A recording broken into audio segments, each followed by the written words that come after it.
अस्सलाम वालेकुम। हम आपको अब्दुल्ला ग्राफिक चैनल में खुश आमदीद कहते हैं। हम आज इन पेज के नए लेक्चर के साथ हाजिर हैं। आज के इस टॉपिक में हम स्टडी ये करेंगे कि जब हम इन पेज में डॉक्यूमेंट बना लेते हैं और डॉक्यूमेंट बनाने के बाद उसमें मुख्तलिफ हेडिंग्स का इस्तेमाल करते हैं। अब उन हेडिंग्स के नीचे हमें लाइंस लगाना होती है। अब उन हेडिंग के नीचे हमने लाइन कैसे लगानी है, तो आइए स्टार्ट करते हैं। सबसे पहले आप अपना वो डॉक्यूमेंट ओपन कर लीजिए जो आपने टाइप कर रखा है, और उसमें डिफरेंट हेडिंग्स हैं और आप उन हेडिंग्स के नीचे लाइन लगाना चाहते हैं। जैसे ये देखिए कि मैंने अपना ये डॉक्यूमेंट एक ओपन किया है जिसको मैंने टाइप किया था। अब इस डॉक्यूमेंट पर ये जो मुख्तलिफ हेडिंग्स हैं मैं इनके नीचे लाइन लगाऊंगा। अब आप ये देखिए कि लाइन लगाने के लिए मेरे पास दो तरीके हैं। पहला तरीका क्या है? पहला तरीका ये है कि जैसे कि इस हेडिंग, ये है वो हेडिंग जिसके नीचे मैंने लाइन लगाना है। इसके नीचे लाइन लगाने के लिए मैं शिफ्ट F10 का इस्तेमाल करूँगा। शिफ्ट F10 आपको याद होगा, मैंने पिछले लेक्चर्स जब दिए थे बताया था कि किसकी शॉर्टकट की है। जी हाँ, ये लाइन टूल की शॉर्टकट की है। ये लाइन टूल इसमें से सिलेक्ट हो जाएगा। आप डायरेक्टली यहाँ से टूल बार में से भी इसको माउस के ज़रिए सिलेक्ट कर सकते हैं। सिलेक्ट करने के बाद आप ये देखिए कि ये इस वाली हेडिंग के नीचे देखिए मैं लाइन ड्रॉ कर रहा हूँ। ये देखिए मैंने लाइन ड्रॉ कर दी। इस तरह ये लाइन यहाँ पर लग गई। एक चीज़ और आपको जो कि मैंने पिछले लेक्चर्स में बताई थी, जैसे ही आप लाइन टूल को सिलेक्ट करते हैं तो ये देखिए लाइन सेलेक्ट हो गई है। फ़ौरन ही ये ऊपर आप ये देखें कि इस लाइन की प्रॉपर्टीज़ ओपन हो गई हैं। अब यहाँ पर आइए, यहाँ से अब आप इस लाइन के स्टाइल चेंज कर सकते हैं। इस लाइन के आप स्टाइल चेंज करने के अलावा इसका साइज़, इसकी मोटाई को भी बदल सकते हैं। ये तो था पहला तरीका।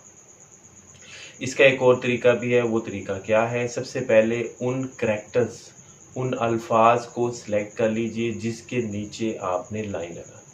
अब ये मैं आपको दूसरा तरीका बताने लगा हूँ। पहला तरीका मैंने आपको बता दिया, शिफ्ट F10 के ज़रिए आप टूल बार का इस्तेमाल करके, लाइन टूल का इस्तेमाल करके अपनी हेडिंग के नीचे लाइन लगा सकते हैं। अब ये दूसरा तरीका है। इस तरीक़ेकार में क्या होगा, आप हेडिंग को सिलेक्ट कर लीजिए, यानी उन अल्फाज को सिलेक्ट कर लीजिए जिसके नीचे आपने लाइन लगानी है।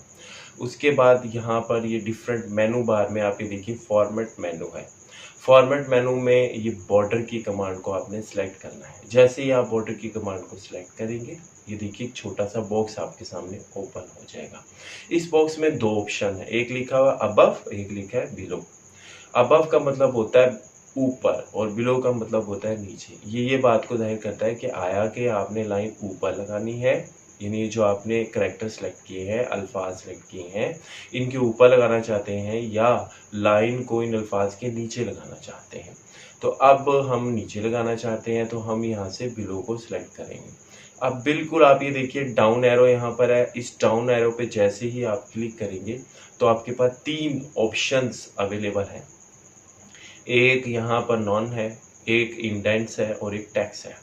चूँकि हमने टेक्स्ट के नीचे लाइन लगानी है, इसलिए हम इसकी ये थर्ड ऑप्शन टेक्स्ट को सिलेक्ट करेंगे। सिलेक्ट करने के बाद जैसे ही ओके करेंगे तो आप ये देखिए किस तरह से लाइन हमारी लग गई है हेडिंग के नीचे। इसकी मदद से अगर मिसाल के तौर पे आप टाइपिंग कर रहे हो, टाइपिंग करते करते अब मसलन किसी चीज़ को आप वाज़े करना चाहते हैं, यानी कुछ करैक्टर्स को या कुछ जुमलों को आप वाज़े करना चाहते हैं और उसके ऊपर लाइन लगाना चाहते हैं, तो इसी बॉर्डर कमांड के ज़रिए आप अबव की ऑप्शन को सिलेक्ट करेंगे और अबव के ऑप्शन को सिलेक्ट करने के बाद आप डाउन एरो में आएंगे। डाउन एरो में फिर टेक्स्ट को सिलेक्ट करेंगे। तो इस तरह आप किसी भी करैक्टर्स के ऊपर लाइन लगा सकते हैं। मैंने लाइन लगाने के दो तरीके आपको बताए हैं। इसमें से देखिए जो पहला तरीका है ना, उसमें कुछ प्रॉब्लम्स हैं। वो क्या प्रॉब्लम्स है, आइए मैं आपको दिखाता हूँ। जब हम शिफ्ट F10 का इस्तेमाल करके लाइन टूल के ज़रिए हम हेडिंग के नीचे लाइन लगाते हैं ना भाई, तो फ़र्ज़ करें मुझे ज़रूरत पड़ गई कि मैं इस हेडिंग के ऊपर भी कुछ टाइप करूँ, मुझसे कुछ मिसिंग हो गया था। ये देखिए मैं टाइप कर रहा हूँ, ये टाइप कर लिया मैंने। अब जैसे ही मैंने टाइप किया, अब मुझे इस हेडिंग को नीचे करना पड़ेगा। अब एंटर करके जैसे ही मैं इस हेडिंग को नीचे करता हूँ तो आप ये देखिए कि मेरी वो लाइन जो मैंने शिफ्ट F10 यानी लाइन टूल के ज़रिए लगाई थी, वो लाइन अपनी जगह पर रही है और हेडिंग मेरी नीचे आ गई है। ये पहला नुकसान है या इसका ड्रॉबैक क्या है इस तरह से लाइन लगाने का। दूसरा ड्रॉबैक इस तरह लाइन लगाने का क्या है, यानी लाइन जो है, पहला नुकसान ये हुआ कि लाइन एंटर करने से हेडिंग के साथ नीचे नहीं आई। दूसरा नुकसान इसका क्या है कि देखिए मैंने आपको बताया था पिछले लेक्चर्स में कि इन पेज में दो मोड होते हैं, एक ड्राइंग मोड होता है और एक करेक्टर मोड होता है। तो ये जो ड्राइंग मोड्स में जब तक तो आप ड्राइंग मोड में है तो ये लाइन लगी हुई आपको नजर आएगी, लेकिन जैसे आप करेक्टर मोड में आएंगे यानी टाइपिंग मोड में आएंगे तो आपको ये लाइन नजर नहीं आएगी। ये दूसरा नुकसान है शिफ्ट F10 यानी लाइन टूल के जरिए लाइन लगाने का। और उसके बाद आप ये देखिए मैं आपको करके दिखाता हूँ, जैसे मैंने ऊपर टाइप किया, ठीक है, फिर मैं फॉर्मेट, ये देखिए मैं पहले मैं फॉर्मेट मेनू में गया, ओके।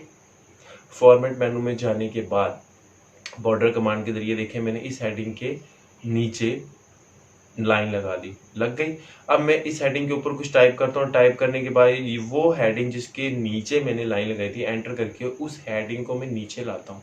तो अब आप ये देखें कि वो जो लाइन है वो साथ ही नीचे आ गई है। इस तरह लगाने का ये फ़ायदा कि वो वाली लाइन जो है वो साथ ही नीचे आ गई। और दूसरा फ़ायदा कि जब आप टाइपिंग मोड में होंगे इन पेज के तब भी ये लाइन आपको शो हो रही होगी, जबकि शिफ्ट F10 लाइन टूल के जरिए लाइन लगाने में ऐसा नहीं होगा। तो आज का हमारा ये टॉपिक था। उम्मीद है आपको हमारे लेक्चर समझ आया होगा।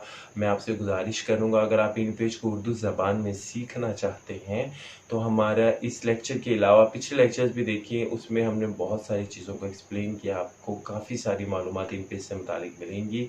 अब आप हमें इजाज़त दीजिए, अपना बहुत ख्याल रखिएगा। इंशाल्लाह हम अगले लेक्चर के साथ हाजिर होंगे। अस्सलाम वालेकुम।